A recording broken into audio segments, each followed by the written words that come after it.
Election Live blog. Our Croydon exit poll showed Labour 50%, Tories 37%. But keep coming back here through the night for ward-by-ward results and election news from across Croydon, Sutton and the rest of London. Keep refreshing your page. The most recent entries will be at the top of this page. 1:40 a.m. update, and here's the vote shares for the last local elections in Croydon, and the 2016 London elections. Croydon 2014 council election vote shares: Con 33.4%, Lab 36.0%, LibDem 5.5%, Others 25.1%. Croydon 2016 London Assembly list vote shares: Con 39.31%, Lab 39.06%, LibDem 4.56%, Others 17.07%. It is worth remembering that in 2014, the National Party leaders were David Cameron, Ed Miliband, Nick Clegg, and, for UKIP, Nigel Farage. 4 years ago, Mike Fisher led the Tories to their worst-ever vote share in Croydon. Today, he is no longer a councillor. 1:30 a.m. update. More on the historical comparisons between past local elections in Croydon, see 12:45 a.m. Labour's previous highest share of the vote in Croydon council elections was 40.8% in 1971. The Conservatives' previous lowest share of the vote in the Croydon council election was the 33.4% achieved 4 years ago under Mike. But this election is being fought over new wards, some crossing over constituency boundaries. The redrawn political map was supposed to even up the number of electors in each area. But this table, which also shows an estimated 2014 result based on the wards being contested this year, shows that it has not quite achieved that. 1:10 a.m. update. Over the county border, Tandridge District Council in Surrey is a Conservative hold, by 2 seats, according to the BBC. In what is a very fractured political makeup, where 6 councillors have been elected who stood either as independents or representatives of the Oxted and Limpsfield Residents' Association, the Lib Dems won 4 seats tonight, and the Tories took 4. 2 wards areas were not contested this time around. The turnout varied wildly from ward to ward, from 33% to more than 51%. 1 a.m. update. Meanwhile, Croyd has detected a tad of expectation management going on by Sadiq Khan, the Mayor of London, over Labour's much-vaunted hopes of seizing Tory model borough Wandsworth from the Conservatives, who have held the South London Town Hall since the dawn of Thatcherism. Tonight, talking about the chances of Labour winning the council in his own backyard, Khan has said that Wandsworth is above even our wildest expectations, which is a bit of a reverse ferret from what Mayor Khan was saying so bullishly 6 months ago, as Croyd highlights. 12:50 a.m. update. The BBC and Pippa Croyd, The Guardian's deputy political editor, who has decent contacts across the capital from her years working at the Evening Boris, are citing sources who reckon that Richmond Council is looking like a Lib Dem gain from the Tories. This is the Brexit effect in action, Croyd notes. 12:45 a.m. update. With turnout at yesterday's polls likely to be low, and influential in the outcome in some key wards, it might be worth taking a look at the percentage of voters who exercised their democratic rights at previous town hall elections. Croydon local election turnouts: 2014 38.6%, asterisk Labour win; 2010 63.8%, asterisk Tory win; 2006 40.4%, Tory win; 2002 34.5%, Labour win; 1998 37.8%, Labour win, asterisk local elections held together with European elections, asterisk local elections held together with general election. 12:25 a.m. update. Early whispers from the Croydon count is that a Labour target ward, Shirley North, might not be as much of a shoo-in for Tony Newman's mates as they had hoped. Shirley North's Labour candidates included Rob Elliott, the partner of Fieldway councillor and Labour Finance Cabinet member Simon Hall, and Mark Hanson, the husband of Ashburton councillor Maddie Hanson. What with the Butler's Scott axis on planning and housing, it is clear that it is not just Sutton's Tories who like to keep things in the family as far as generous councillor allowances are concerned. Tony Newman, Simon Hall, Paul Scott and Sarah Jones MP were among the frequent visitors to Shirley North to help Rob Elliott and Mark Hanson try to win the ward. Newman and the Croydon Labour leadership invested a lot of time and effort in trying to win Shirley North, with frequent visits from the popular local MP, Sarah Jones, as well as other leading figures among large squads of canvassers. So failing to win all 3 council seats in the reconfigured ward will be something of a blow for Newman and his clique. 11:55 p.m. update. Meanwhile, over at Trinity Private School in Shirley, where the unaccountable council chief executive Joe Negrini has decided she wants to stage the Croydon count, and website where the election results are to be posted has crashed. Way to go, Joe. 11:45 p.m. update. Over the course of the night, we'll be crossing for news from the West Grift Centre in Carshalton where the Sutton count is taking place. All indications are that the results there might be a good deal more intriguing than the narrative in Croydon, which ought to be a comfortable Labour hold. On the eve of today's elections, Sutton's Liberal Democrats, who have had an iron grip on the borough for nearly 30 years, looked increasingly desperate. A last-minute cross-borough leaflet drop had a message exhorting Labour voters to switch to the LibDems just to keep out the Conservatives. This has been a tough campaign for the LibDems. The botched introduction of a new waste collection service by Veolia, the same people responsible for Croydon's bins, spawned. Sutton Council leader Ruth Dombey has run a rubbish election campaign ad in the conviction of Alan Salter, who was discovered to be defrauding 2 local charities for the elderly while he was a sitting LibDem councillor, and the looming presence of the Beddington incinerator, and a number of other eco-disasters around the Beddington farmlands, and it is clear why the LibDems haven't been too keen to knock on doors.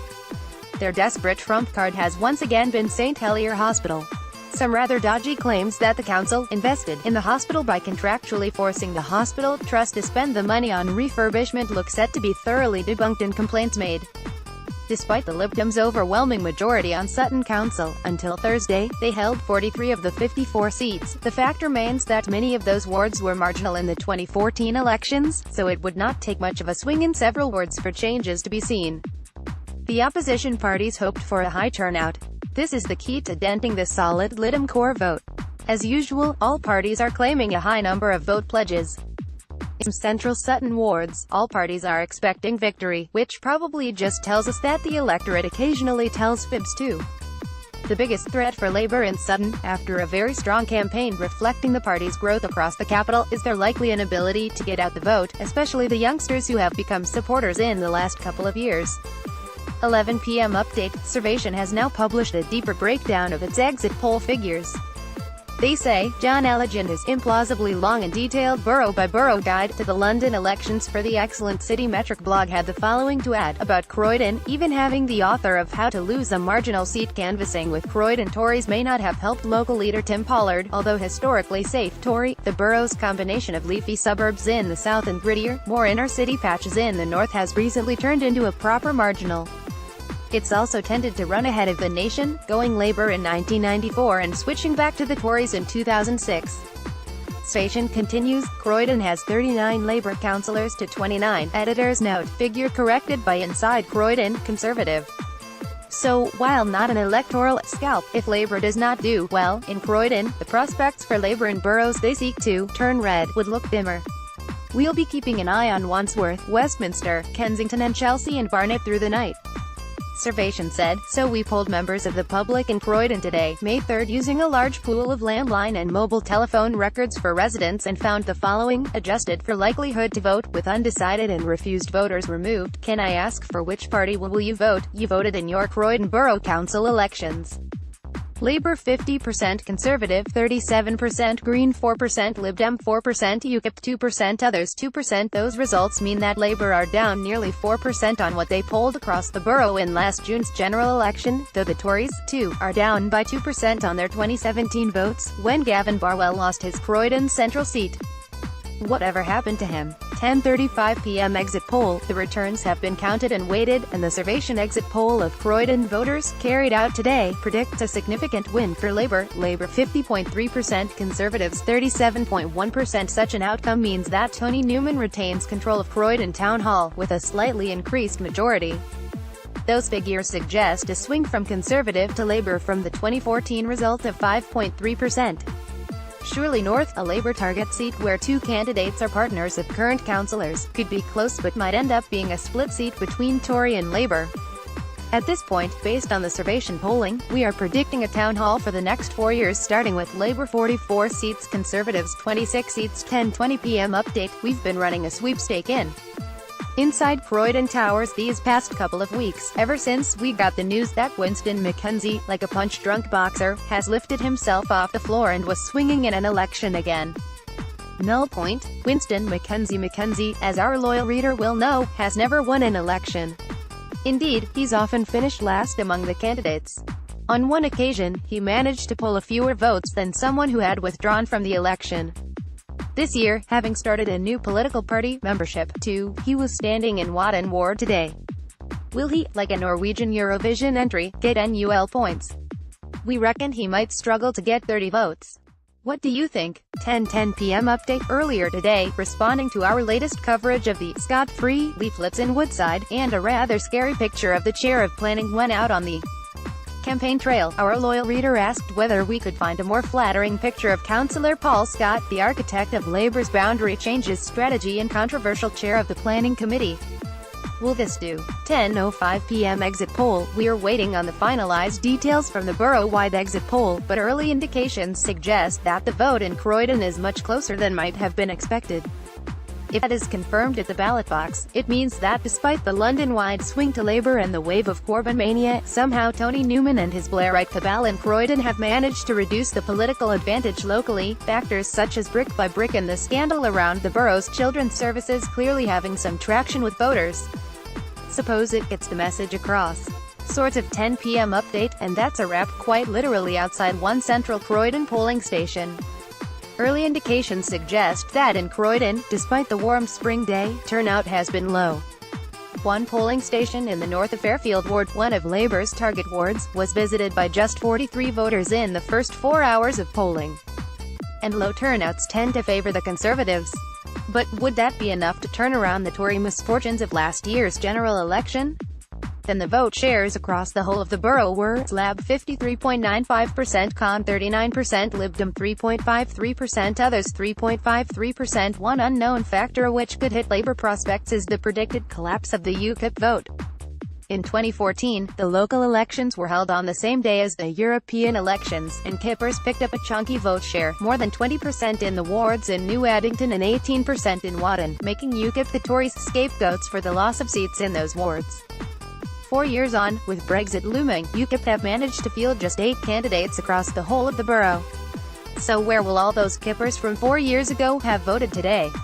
Check out our previous 2018 local election reports here. Inside Croydon is a member of the independent community news network. Inside Croydon is the borough's only independent news source, and still based in the heart of Croydon. 1.4 million page views in 2017, monitored by the council CEO since 2010. Rotten Borough Awards 2017. Inside Croydon was source for 2 award-winning nominations in Private Eye magazine's annual celebration of civic caucus. If you have a news story about life in or around Croydon, a residences or business association, or a local event to publicize, please email us with full details at inside.croydon@binternet.com.